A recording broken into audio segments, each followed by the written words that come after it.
Bismillahirrahmanirrahim. Allahumma salli wa sallim ala Sayyidina Muhammad wa ala ali Sayyidina Muhammad. Saudara-saudaraku yang dirahmati Allah, pada kesempatan kali ini kita akan membicarakan tentang sosok yang disebutkan oleh Al-Quran sebagai sosok yang sangat berkuasa. Daerah kekuasaannya meliputi seluruh penjuru bumi. Dia adalah sosok yang bisa menggabungkan sisi bumi bagian timur dan sisi bumi bagian barat. Sosok ini bernama Iskandar Zulkarnain. Dalam bahasa Arab, Zul artinya memiliki, Qarnaini berarti dua buah tanduk. Tanduk bisa diartikan sebagai mahkota atau kekuasaan. Kekuasaan Raja Iskandar Zulkarnain meliputi wilayah di antara dua buah tanduknya, tanduk timur dan tanduk barat. Hal itu berarti Raja Iskandar Zulkarnain memiliki kekuasaan yang meliputi wilayah timur dan wilayah barat. Subhanallah. Saudara-saudaraku yang dirahmati Allah, Raja Iskandar Zulkarnain telah membangun dinding besar berteknologi tinggi untuk ukuran saat itu. Dinding itu terletak di antara dua gunung. Para ahli sejarah meyakini dinding tersebut terbuat dari besi yang dicampur dengan tembaga. Dinding itu terletak tepat di pegunungan Kaukasus. Daerah itu kini disebut dengan Georgia, negara pecahan Uni Soviet.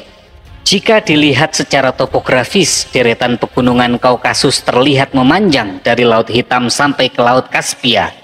Panjangnya kurang lebih 1.200 km tanpa adanya celah. Satu-satunya celah yang ada adalah bagian kecil dan sempit yang disebut dengan celah Darial sepanjang 100 meter. Pada bagian celah Darial itulah konon Raja Iskandar Zulkarnain membangun tembok penghalang yang memenjarakan dan membatasi pergerakan Ya'juj dan Ma'juj. Saudara-saudaraku yang dirahmati Allah, Ya'juj dan Ma'juj merupakan keturunan dari Nabi Nuh alaihissalam, tepatnya dari anak keturunan Yafiz. Ya'juj dan Ma'juj merupakan nenek moyang bangsa Turki dan bangsa Mongol yang kemudian dikurung di dalam benteng tinggi yang sangat kokoh. Ya'juj dan Ma'juj dikenal sangat jahat. Ia suka membunuh, merusak apapun yang dilewatinya. Ya'juj dan Ma'juj jumlahnya lebih banyak dibandingkan jumlah manusia di dunia. Ya'juj dan Ma'juj tidak akan mati sebelum melahirkan anak, dan sekali melahirkan sedikitnya berjumlah 1.000 anak. Ya'juj dan Ma'juj sangat serakah. Sumber makanan dan sumber minuman bisa langsung habis. Air di bumi bisa langsung mengering apabila ketemu dengan mereka. Di akhir zaman nanti, Ya'juj dan Ma'juj akan berperang melawan Nabi Isa dan pasukannya. Lokasi peperangan itu ada di Bukit Tursina. Saudara-saudaraku yang dirahmati Allah, Raja Iskandar Zulkarnain memiliki seorang penasehat kerajaan yang sangat baik hati, sangat luas pengetahuannya. Ia sangat bijaksana dan sangat adil. Ia berkarakter kuat dan berstrategi hebat. Penasehatnya itu mampu membaca kejadian di masa yang akan datang. Ia mampu melihat apa saja fenomena yang terjadi di masa depan. Penasehat Raja Iskandar Zulkarnain itu bernama Nabi Khidir alaihissalam. Sebagian ulama menyebut Allah menurunkan wahyu kepada Nabi Khidir, lalu mengajarkan wahyu tersebut kepada Iskandar Zulkarnain. Saudara-saudaraku yang dirahmati Allah, kita dapat membaca dengan jelas kisah Iskandar Zulkarnain dalam Al-Quran surat Al-Kahfi. Bismillahirrahmanirrahim. Wa yas'alunaka 'an dzil qarnain qul sa'atlu 'alaikum minhu dzikra. Dan mereka bertanya kepadamu wahai Muhammad tentang Zulkarnain. Katakanlah, akan kubacakan kepadamu kisahnya. Inna makkanna lahu fil ardi wa atainahu min kulli syai'in sababa. Sungguh kami telah memberi kedudukan kepadanya di bumi, dan kami telah memberikan jalan kepadanya untuk mencapai segala sesuatu. Fa'atba'a sababa, maka dia pun menempuh suatu jalan. Qulna ya dzal qarnaini imma an tu'adziba wa imma an tattakhidha hatta idza balagha maghribasy syamsi wajadaha taghrubu fi 'ainin hami'atin wa wajada 'indaha qauman fihim husna. Hingga ketika dia telah sampai di tempat matahari terbenam, dia melihat matahari terbenam di dalam laut yang berlumpur hitam, dan di sana ditemukannya suatu kaum yang tidak beragama. Kami berfirman, wahai Zulkarnain, engkau boleh menghukum atau berbuat kebaikan, mengajak mereka beriman. Qala amma man zalama fasawfa nu'adzibhu thumma yuraddu ila rabbih fayu'adzibhu 'adzaban nukra. Zulkarnain berkata, barang siapa berbuat zalim, kami akan menghukumnya, lalu dia akan dikembalikan kepada Tuhannya, kemudian Tuhan mengazabnya dengan azab yang sangat keras. Saudara-saudaraku yang dirahmati Allah, kisah ketokohan Iskandar Zulkarnain ditulis juga dalam catatan sejarah orang-orang Barat. Dalam catatan tersebut diceritakan bagaimana ia berjaya, sukses meluaskan daerah taklukannya dalam waktu yang sangat singkat. Oleh karena kesuksesannya itu, ia diberi gelar Alexander the Great, Alexander yang agung. Namun cerita dari orang-orang Barat sangat bertentangan dengan yang disebutkan dalam Al-Quran. Para mufassir atau ahli tafsir menyatakan Alexander the Great adalah orang yang berbeda dengan tokoh yang ditulis dalam Al-Quran, yakni Iskandar Zulkarnain. Alexander the Great dalam sejarah Barat tidak diberitakan pernah membangun sebuah dinding besar berteknologi tinggi yang terbuat dari besi dicampur dengan tembaga. Bahkan Alexander the Great digambarkan sebagai seorang yang musyrik yang tidak menyembah Allah. Saudara-saudaraku, sejarawan muslim yang juga ahli tafsir Ibnu Katsir dalam kitabnya Al-Bidayah wan Nihayah menjelaskan, meskipun punya nama yang sama dan plot cerita yang sama, yaitu kekuasaannya membentang dari barat sampai timur, keduanya adalah sosok yang berbeda. Antara mereka terbentang jarak dan waktu sampai 2000 tahun. Apabila tidak berhati-hati, mereka yang tidak mengerti sejarah akan terkecoh oleh identitas kedua orang yang berbeda itu. Saudara-saudaraku yang dirahmati Allah, Ibnu Jarir At-Tabari dalam kitab tafsir At-Tabari menjelaskan, Iskandar Zulkarnain adalah seorang laki-laki yang berasal dari Romawi. Ia anak tunggal seorang yang paling miskin di antara penduduk kota. Namun dalam pergaulan sehari-hari, ia hidup dalam lingkungan kerajaan, bergaul dengan para perwira, berkawan dengan wanita-wanita yang baik dan berbudi, serta berakhlak mulia. Imam Al-Qurtubi dalam kitab tafsir Al-Qur'annya yang populer, Tafsir Al-Qurtubi menceritakan, sejak masa kecil dan masa pertumbuhannya, Iskandar sudah berakhlak mulia. Ia melakukan hal-hal yang baik sehingga terangkat nama baiknya. Ia juga menjadi mulia di kalangan kaumnya sehingga Allah berkenan memberinya kewibawaan. Setelah usianya mencapai usia akil balik, Iskandar menjadi seorang hamba yang soleh. Allah kemudian berfirman kepada Iskandar Zulkarnain, "Wahai Zulkarnain, sesungguhnya aku mengutusmu kepada umat-umat di bumi. Mereka adalah umat yang berbeda-beda bahasanya. Mereka adalah umat yang berada di segala penjuru bumi. Mereka terbagi dalam beberapa golongan." Mendapatkan amanat tersebut, Zulkarnain lalu berkata, "Wahai Tuhanku, Engkau telah menugasiku melakukan sesuatu hal yang aku tidak kuasa melakukannya kecuali Engkau sendiri. Maka beritahukan kepadaku tentang umat itu. Dengan kekuatan apa aku bisa melawan mereka? Dengan kesabaran apa aku bisa menahan mereka? Dan dengan bahasa apa aku harus berbicara dengan mereka? Bagaimana pula aku bisa memahami bahasa mereka, sedangkan aku tidak mempunyai kemampuan untuk itu?" Kemudian Allah Subhanahu wa Ta'ala berfirman, "Wahai Zulkarnain, aku membebanimu sesuatu yang kamu pasti mampu melakukannya. Aku akan melapangkan pendengaran dan dadamu hingga kamu bisa mendengar dan memperhatikan segala sesuatu, memudahkan pemahamanmu sehingga kamu bisa memahami segala sesuatu. Aku memudahkan lidahmu sehingga kamu bisa berbicara tentang segala sesuatu. Aku membukakan penglihatanmu sehingga kamu bisa melihat segala sesuatu. Aku melipat gandakan kekuatanmu hingga kamu tak terkalahkan oleh sesuatu apapun. Aku menyingsingkan lenganmu hingga tak ada sesuatu pun yang berani menyerangmu. Aku menguatkan hatimu hingga kamu tidak takut pada apapun. Aku menguatkan kedua tanganmu hingga kamu bisa menguasai segala sesuatu. Aku menguatkan pijakanmu hingga kamu bisa mengatasi segala sesuatu. Aku memberimu kemuliaan hingga tak ada seorang pun yang menakutimu. Aku menundukkan untukmu cahaya dan kegelapan dan menjadikan salah satu tentaramu. Cahaya akan menjadi petunjuk di depanmu dan kegelapan akan berkeliling di belakangmu." Saudara-saudaraku yang dirahmati Allah, sejak kecil Iskandar Zulkarnain tidak senang melihat peperangan yang terjadi antara timur dan barat. Timur diwakili oleh kerajaan Persia dan barat diwakili oleh kerajaan Romawi. Perang itu tidak ada hentinya dari tahun ke tahun, dari abad ke abad. Ribuan manusia sudah tewas, Kerugian harta benda tak terhitung lagi jumlahnya, apalagi kerusakan lingkungan hidup merugikan manusia itu sendiri.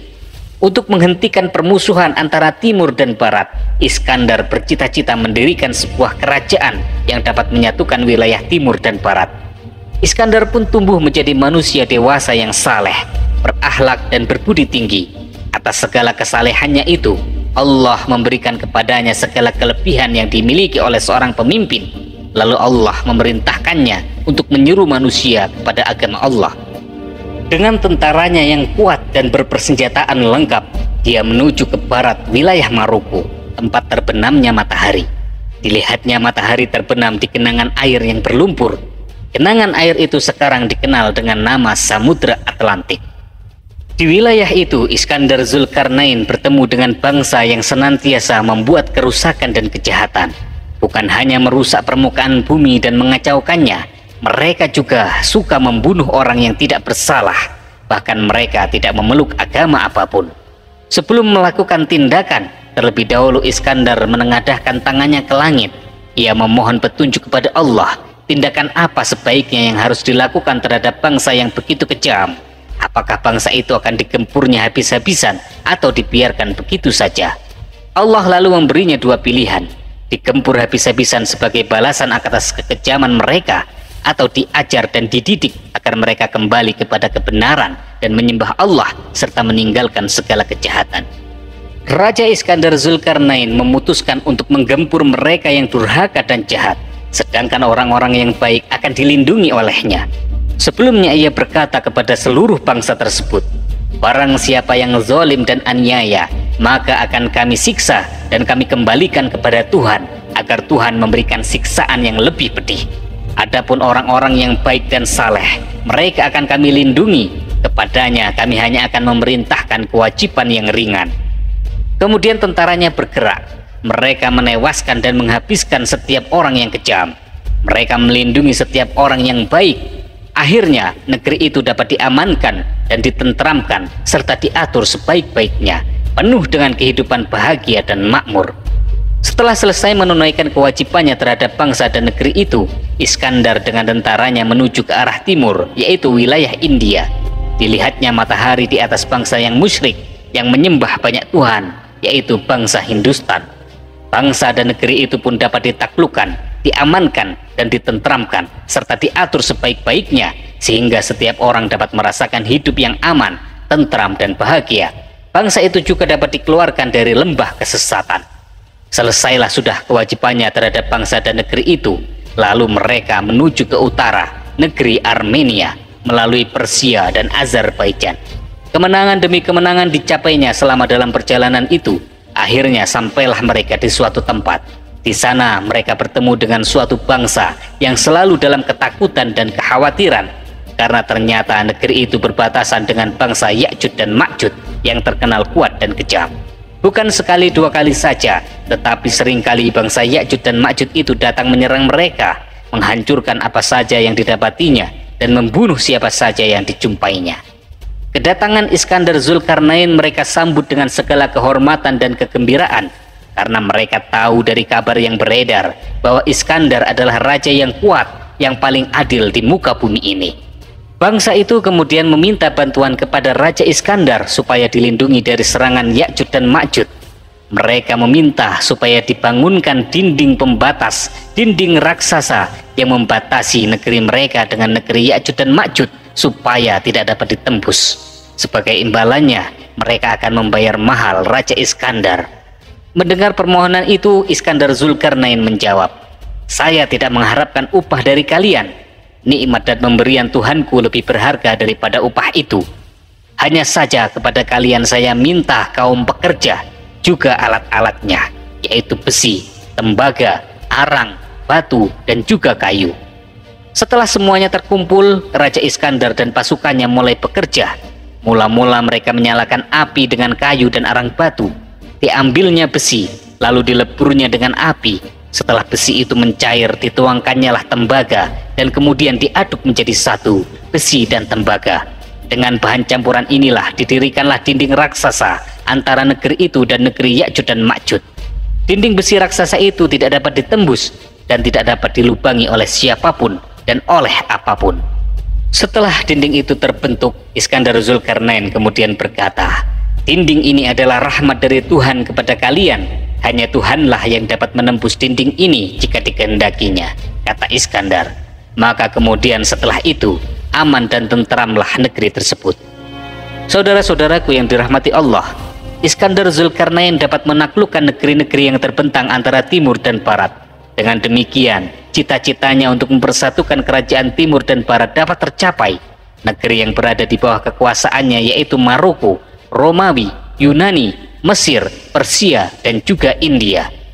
Saudara-saudaraku yang dirahmati Allah, meskipun kekuasaan dan keperkasaannya tak tertandingi, meskipun kebesaran dan kejayaannya tidak terlawan, itu semua tidak membuatnya buta dan lupa kepada nikmat yang diberikan Allah. Akhlak dan hatinya selembut sutra, oleh karenanya ia mudah menyerap bukti kebenaran ilahi. Dalam setiap perjalanannya, Zulkarnain selalu memperlakukan suku dan bangsa yang ditaklukkannya dengan amat baik dan santun. Tak mengherankan jika ia menuai kesuksesan dan selalu mendapatkan dukungan dari daerah yang telah dikuasainya. Selain itu, Zulkarnain juga didampingi oleh seorang penasihat kerajaan yang baik, yang sangat luas pengetahuannya. Penasihatnya itu bernama Nabi Khidir alaihissalam.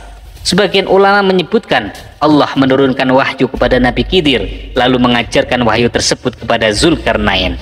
Seorang mufassir yang bernama Al-Alusi dalam kitab tafsirnya Ruhul Ma'ani, ia berkata, mungkin Khidir adalah salah satu pembesar kerajaan seperti perdana menterinya, karena tidak tertutup kemungkinan bahwa Zulkarnain bermusyawarah dengan orang lain saat menghadapi suatu masalah.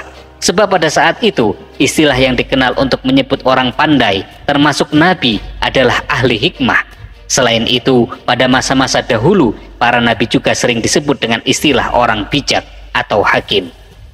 Saudara-saudaraku yang dirahmati Allah, Wahab bin Munabbah dalam kitabnya At-Tijan mengisahkan, suatu ketika Nabi Khidir alaihissalam berkata kepada Zulkarnain, "Wahai tuanku, Tuhan membawa suatu amanat yang seandainya diberikan kepada langit, maka langit itu akan runtuh. Jika diberikan kepada gunung, maka gunung itu akan roboh. Dan jika diberikan kepada bumi, maka bumi akan terbelah. Tuanku telah diberi kesabaran dan kemenangan. Tuanku akan melihat suatu kaum yang menyembah sesama manusia, dan mereka adalah musuh-musuh Allah. Mereka adalah Ya'jud dan Ma'jud. Allah adalah penuntut, tidak akan terkelabui oleh orang-orang yang melarikan diri, dan tidak akan dikalahkan oleh orang-orang yang menang." Kemudian Nabi Khidir berkata lagi, "Wahai tuanku, ambillah apa yang telah diberikan oleh Allah kepada Tuhan dengan keteguhan hati dan sungguh-sungguh. Jadikanlah kesabaran sebagai pakaian, jadikanlah kebenaran sebagai pegangan hidup, dan jadikanlah takut kepada Allah sebagai perlindungan yang menumbuhkan amal kepada Tuhan. Dan Tuhan akan tenang dari ketakutan akan datangnya ajal. Ambillah pedang Allah dengan tangan Tuhan, karena tidak ada orang yang dapat menolong dan tidak ada orang yang dapat mencegah kemenangan. Cukuplah bagi Tuhan Allah sebagai penolong Tuhan." Dalam Al-Muhadarah Al-Alawi, kitab yang dikutip oleh Ibnu Katsir, disebutkan suatu ketika Nabi Ibrahim alaihissalam bertemu dengan Zulkarnain di Mekah. Nabi Ibrahim memeluk dan menjabat tangan Zulkarnain serta memberinya sebuah bendera. Lalu ia mengikuti syariat yang dibawa oleh Nabi itu dan menyeru kepada manusia agar berpegang teguh kepada syariat tersebut. Kisah tersebut dikuatkan kembali oleh sebuah hadis yang diriwayatkan oleh salah seorang sahabat Nabi, yaitu Ubaid bin Umair, dan anaknya, yaitu Abdullah. Hadis itu menyatakan selama masa jayanya Iskandar Zulkarnain pernah melaksanakan haji dengan berjalan kaki. Ketika Nabi Ibrahim mendengar berita tersebut, beliau menemuinya seraya menyeru kepada agama Allah dan memberinya beberapa nasihat. Nabi Ibrahim juga membawakan Zulkarnain seekor kuda agar dinaikinya. Akan tetapi Zulkarnain menolak pemberian itu. Ia kemudian berkata, "Saya tidak akan menaiki suatu kendaraan di suatu tempat yang di dalamnya ada Nabi Ibrahim Al-Khalil yang dikasihi Allah." Wallahu a'lam bishawab.